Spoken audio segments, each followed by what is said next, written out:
जिस तरह आपने प्यार सम्मान और स्वागत किया, उसका दिल की गहराइयों से धन्यवाद, आभार। और सहारनपुर वालों के लिए जान भी हाजिर है, कभी भी आप आजमा के देख लेना। आप तो भाई के लिए भूखा बैठे हो, लेकिन जब सहारनपुर के भाई, सहारनपुर की मेरी टीम कभी भी जब आपको जरूरत हो, जब कभी भी याद करेगी, तो आपका भाई भी भूखा प्यासा रह के आपकी लड़ाई से लड़ने का काम करेगा। मैं कोई नेता वेता नहीं हूं, अपने भाइयों के बीच एक कार्यकर्ताओं की हैसियत से आ गया हूं।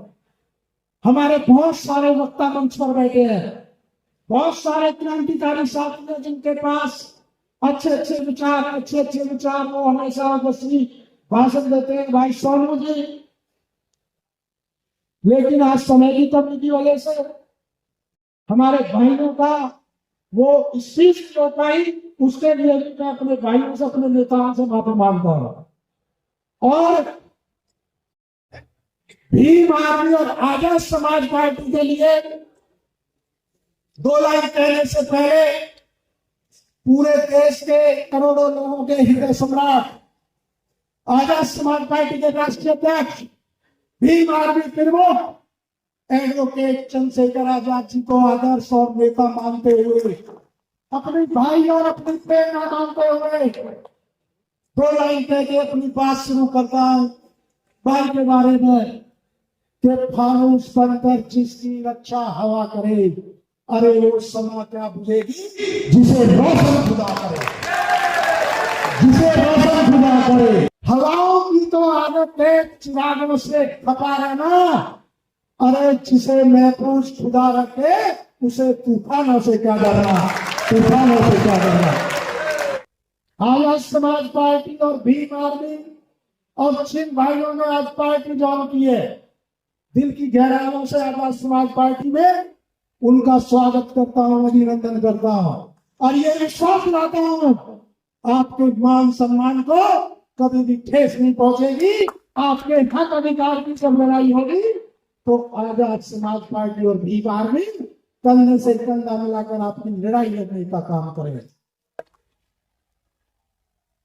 दो line Azad Samaj party Bhim army के लिए भी बनती है, क्योंकि पिछले लंबे समय से हमारे क्रांतिकारी योद्धा सड़कों पर बिना सरकार के होते हुए हमेशा जुल्म के खिलाफ लड़ते हैं, मुकदमे लगते हैं, जेल जाते हैं। कि उनके लिए भी दो लाइन में खिदमत में पेश करता हूं कि जो तौर है दुनिया का उस तौर से दे लो, अरे ये भैरव की सरकार है, जरा जोर से दे लो। आजाद समाज पार्टी भीम आर्मी एक नाम नहीं है, एक आंदोलन है, एक नीली क्रांति है, एक बहुजन क्रांति है। समतामूलक समाज की स्थापना करने के लिए सामाजिक न्याय और व्यवस्था परिवर्तन की एक लड़ाई है। आजाद समाज पार्टी एक विचार है, आजाद समाज पार्टी एक सोच है। आप व्यक्ति को मार सकते हो, किसी विचार को नहीं। बड़े बड़े तख्त, बड़े बड़े साम्राज्य टूट जाते हैं, लेकिन विचार जिंदा रहते हैं। और एडवोकेट चंद्रशेखर आजाद भी एक विचार है, एक सोच है, जिन्होंने देश के अंदर हजारों लाखों चंद्रशेखर आजाद पैदा किए हैं अन्याय के खिलाफ लड़ने के लिए। संविधान निर्माता डॉक्टर बी.आर. अम्बेडकर जी ने कहा था, मैं उस व्यक्ति को शिक्षित नहीं मानता जिस व्यक्ति को ये पता नहीं हो कि तुम्हारा दुश्मन कौन है। दुश्मनी से मेरा मतलब ये नहीं है कि आपकी किसी से गोली चल रही है, लाठी चल रही है, डंडे चल रहे हैं। मेरा दुश्मनी से मतलब है जो आपके हक अधिकार को खा रहा है, जो आपके आने वाली पीढ़ियों के हिस्से के निवाले को खा रहा है, जो आपकी राजनीतिक हिस्सेदारी को खा रहा है।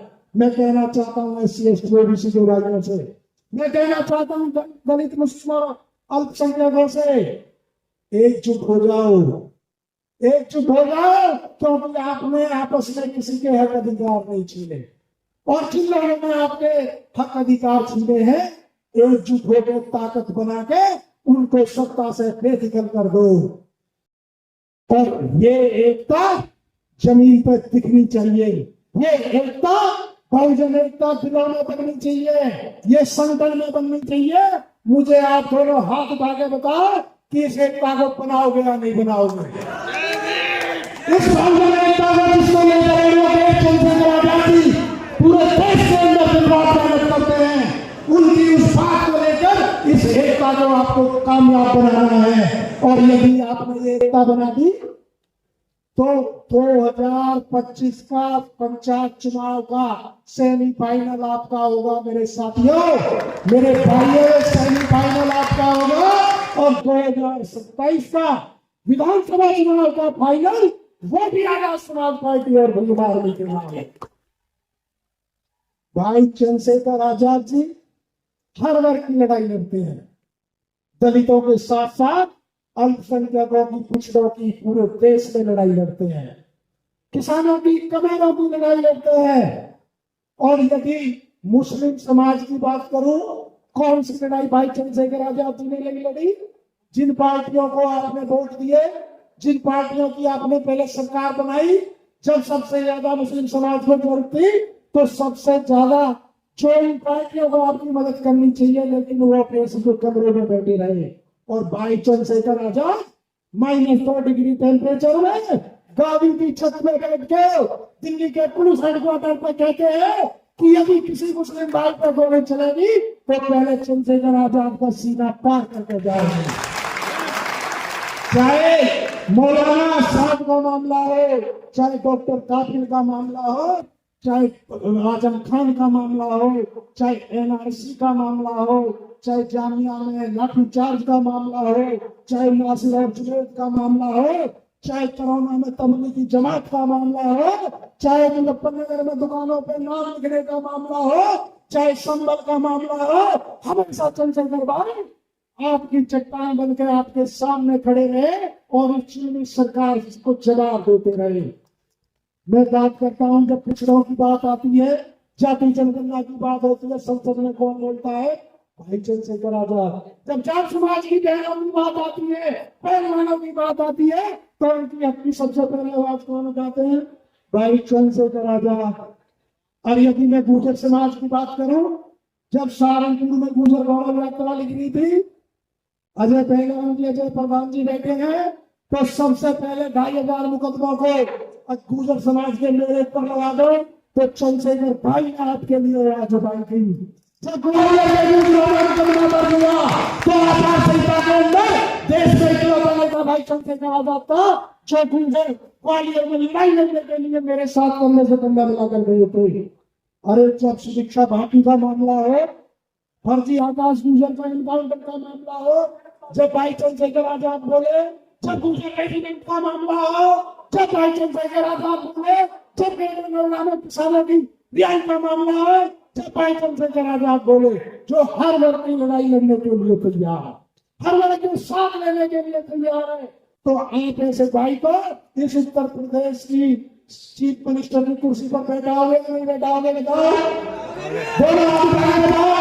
उसके लिए मेहनत करनी पड़ेगी, उसके लिए गांव-गांव जाना पड़ेगा, उसके लिए बूथ कमेटी बनानी पड़ेगी, उसके लिए संघर्ष करना पड़ेगा। यदि आप संघर्ष करने के लिए तैयार हो तो बहुजन समाज को उत्तर प्रदेश का शासक बनने से कोई नहीं रोक सकता, दुनिया की कोई ताकत नहीं रोक सकती। आजाद समाज पार्टी और भीम आर्मी को बहुजन शासक देश का बनाने के लिए मैं कहना चाहता हूँ, पूरी दुनिया में, पूरे विश्व में बिना संगठन के कोई महान कार्य नहीं हुआ है। इसलिए संगठन को मजबूत करो, बूथ कमेटियां बनाओ, क्योंकि सभी हमारी है, आई बहुजनों की बारी है। बाबा साहब ने कहा था कि कृषि सभी तुम्हारी है।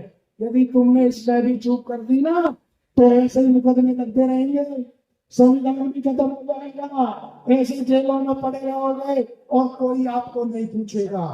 और यदि इसी मुद्दों की बात की जाए, संसद के अंदर चंद्रशेखर भाई ही ने सबसे कम उम्र में, सबसे कम समय में सबसे अधिक जनहित के मुद्दे उठाए नहीं भाई? बताओ मेरे साथियों,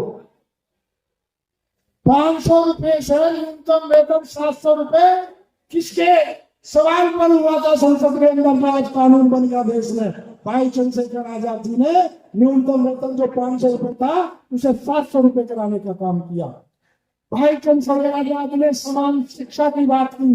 भाई चंद्रशेखर आजाद ने संसद के अंदर खड़े होकर कहा यदि प्रधान का बेटा सरकारी स्कूल में पढ़ेगा तो पटवारी का बेटा, तहसीलदार का बेटा, डीएम का बेटा, एसडीएम का बेटा, प्रधानमंत्री का बेटा, मुख्यमंत्री का बेटा, ये सब प्राइमरी स्कूल में पढ़ने चाहिए। सब इस देश की शिक्षा का स्तर करेगा।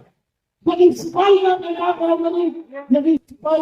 प्राइमरी स्कूल में पढ़ेगा तो दरोगा का बेटा, सीओ का बेटा, एसएसबी का बेटा, सीपी का बेटा भी प्राइमरी स्कूल में पढ़ना चाहिए। और इसी तरह चिकित्सा के लिए यदि गरीब का बेटा सरकारी अस्पताल में इलाज कराएगा तो विधायक का, एमपी का, मंत्री का, मुख्यमंत्री का, ये सब के इलाज भी सरकारी अस्पताल में होने चाहिए, नहीं होने चाहिए।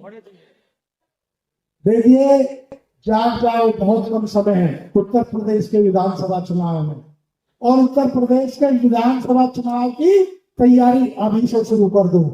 और इस गठजोड़ को यदि पश्चिम उत्तर प्रदेश की बात करी जाएगी तो दलित, मुस्लिम, अल्पसंख्यक और पिछड़ों के अलावा और कुछ बचता नहीं है।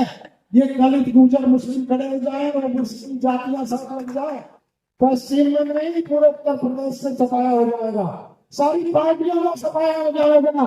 केवल आप इस एकता को बना के देखो, और इस एकता के साथ ही, क्योंकि हम यदि आप पढ़ोगे भाई गठबंधन हो जाए, किसी से गठबंधन हो जाए, अरे ये गठबंधन का चक्कर छोड़ो, ये पैसा दियो का सहारा लेना छोड़ो, क्योंकि जिंदगी अपने कंधे पर की जाती है और जनाजे दूसरों के कंधों पर जनाजे दूसरों के कंधों पर उठाए जाते हैं।